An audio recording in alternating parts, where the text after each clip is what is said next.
So, Coach, when you talk about Metzger and Coach Bailey, I mean, they're the premier programs of our conference, along with Richmond.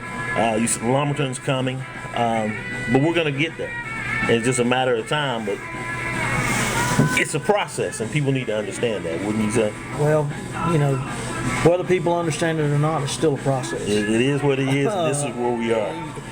It's we work hard every day. We're going to continue to work hard. We're going to be thorough. We have a detailed script every day. We have a practice plan. We stay on task down to the minute. Mm-hmm. Not necessarily the second. That's a little difficult sometimes, but we go out and we work as hard as we can to accomplish everything that we want to accomplish. They do the same thing. The big thing. You look at our program, it's still in a little bit of an infant state. Coach Metzger has been the head coach at Pinecrest for how many years?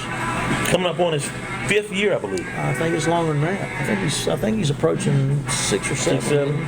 I don't know. I'd have to examine it. I know what he inherited. Let's look at what he inherited. Let's look at what he inherited, and let's examine his first 2 seasons. Yes. Let's look at what Richard Bailey inherited and from Chip Williams, and let's go back and look at Chip Williams' first 2 seasons at Scott. Yes. I mean, other people would say, Richard Bailey came in here, all he had to do was just play the game and win, and he couldn't even win a state championship after this team just won one.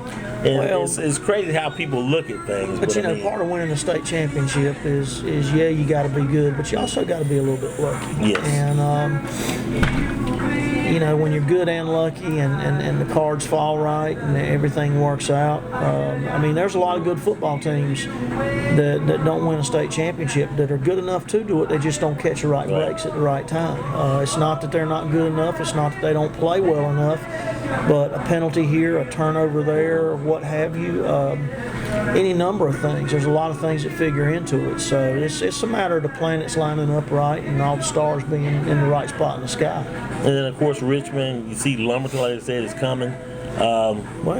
It is what it is, but we're going to get there. One question that came up this week when they talk about reconfiguring the conferences, and they were supposed to go into all these meetings, and they talk about Mason now is just conjecture, but Lee County could join the SEC. Now, would that mean that we would play a 12-game schedule, or would we drop a game, or somebody would leave the conference if someone comes in? I was talking to somebody from Lee County the other day. I don't anticipate the enrollment numbers, the ADMs at Lee County being high enough for them to make the jump back to 4A. I guess it could. Whether or not the Lee County Board of Education is going to allow that to happen without some kind of equitable allotment being funneled to Southern Lee and Lee County so that they both stay 3A. I don't know. I haven't lived in Sanford now for going on 3 years. I don't know of any, population explosion there, so I don't know. That's certainly it's been speculated since they left. I think they left the league in 1992. Or after the 1992 season, because they used to be part of the Southeastern Conference. They were in the league with us. Anson was in the league with us, and it was shortly, not long after that, I think the late 90s, that Anson dropped to 3A. So I don't know. I don't spend a lot of time thinking about that. I got enough problems. I got enough to worry about. But it's interesting to think, though, if they added another team to the conference, we play 7 games or a 12-game schedule. Would that be a plus one? You got to play, and that was my following question. The state only allows 11 players. So somebody would have to leave.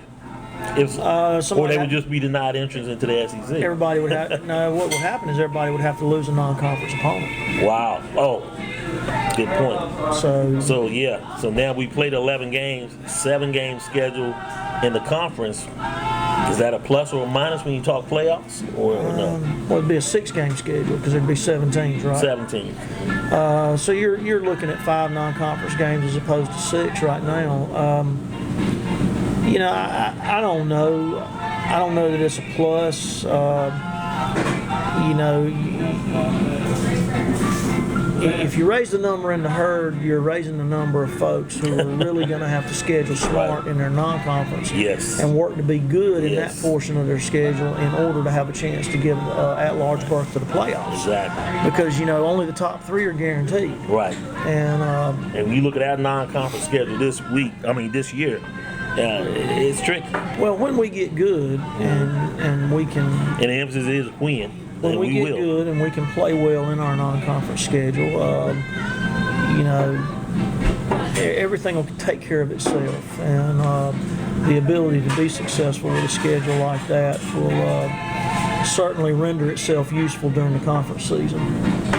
Okay, Coach, let's leave it there. Players of the week, Coach. Starting with offense. Offensive player of the week is Quinn Maynard. That was interesting because, him and Brandon, I was like, wow, this is going to be sort of tough because if you look at the offensive output, Quinn Maynard had how many yards rushing? 130. 130. Brandon and 1 touchdown. Yeah. Brandon Smith had 137. and 2 touchdowns. So, yeah. Well, we felt like with Quinn not having played offense all season, Yeah. making that jump and assimilating Transition in 1 quickly. week, in 1 week. He played quarterback at one point. He did. As a freshman, he was a spot quarterback. I think they used him some,